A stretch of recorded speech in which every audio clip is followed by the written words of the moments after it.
مامۆسامان هەیە لە 2013ەوە خۆبەخشانە لە ناو میحرابووی منبەری پێغەمبەرە ئیش و کار دەکا و خزمەت بە خەڵک و خاک و دین و نیشتیمانەکە. مامۆسامان هەیە کە لە سەرەتاکانی شەڕی داعش و داهاتی ئەو قەیرانی کە هاو بە سەر هەرێمی کوردستانە ئیش و کار ئەکا. دیارەکە جەنابی وەزیری ئەوقاف لە کۆبوونەوەکانی پێش سەری ساڵدا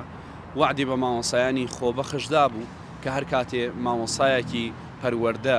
بکرێنە گرێبەست یاخود دامەزراندن مامۆسایانی خۆبەخش ڕاستەوە خۆ لە دوا ئەوان دابمەزرێن و گرێبەستیان بۆ بکرێ. دیارەکە ئەم وعدە من حەیەک بڕایەوە هەتاوەکو سەری ساڵ قەراروا بوو لە سەری ساڵە مامۆسایان بکرێنە گرێبەست، بەڵام ئەوە تا سەری ساڵیشمان تێپەڕان ئەوە مانگی دووشە، بەڵام تا ئێستا دیارەکە هیچ دەنگێک نییە. هەمانە ئیشەکە هەمانە دوکانارێکی دوکانارێکە سا من خۆم ماوەیەکی دوکاناریم کردووە زۆر یعنی هەمانە ئیشی کرێکاریەکە هەیە لە علوە ئیش و کار هەیە دوکانی مریشکی داناوە هەیە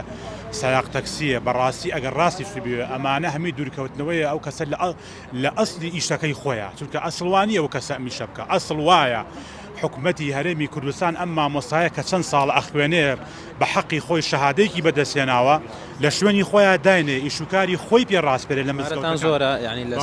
لە ژمارەمان زۆرە ئەوڵا ژمارەمان زۆرە و لە ئێستادا کە مامۆستا بە ڕێزە قەدیمەکان خانشین کراون زۆر جێی خۆیەتی کە ئەم مامۆسایانە ئیشوکاریان بۆ بکەین ناوشارە بە پێشنوێژ بە وتاربێش